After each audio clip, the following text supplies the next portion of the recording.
আসসালামু আলাইকুম দর্শক, 5টা জিনিস আপনাকে জান্নাতে নিয়ে যেতে পারে বা আমাকে জান্নাতে নিয়ে যেতে পারে আমরা যদি এই 5টি জিনিস খুব ভালো করে ফলো করতে পারি। তো প্রথম যে বিষয়টি সেটা হচ্ছে ইস্তিগফার। হ্যাঁ, সব সময় মহান সৃষ্টিকর্তা রাব্বুল আলামিনের কাছে ক্ষমা চাওয়া। আপনি যে অবস্থায় থাকুন না কেন, ওযু থাক বা না থাক এটা বিষয় না, কিন্তু আপনি যদি সব সময় ইস্তিগফার করতে থাকেন এবং পরকালের চিন্তা যদি আপনার মাথায় থাকে সব সময়, এইটা আপনার জন্য বেনিফিশিয়াল হবে।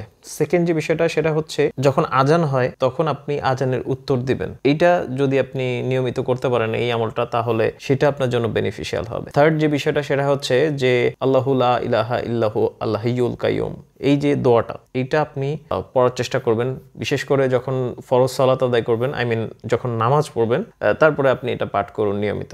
সবসময় কালেমায়ে শাহাদাত যেটা সেইটা পাঠ করবেন। যখন অজু করবেন, অজু করার পরে আপনি এটা পাঠ করুন। খুবই ভালো একটি আমল।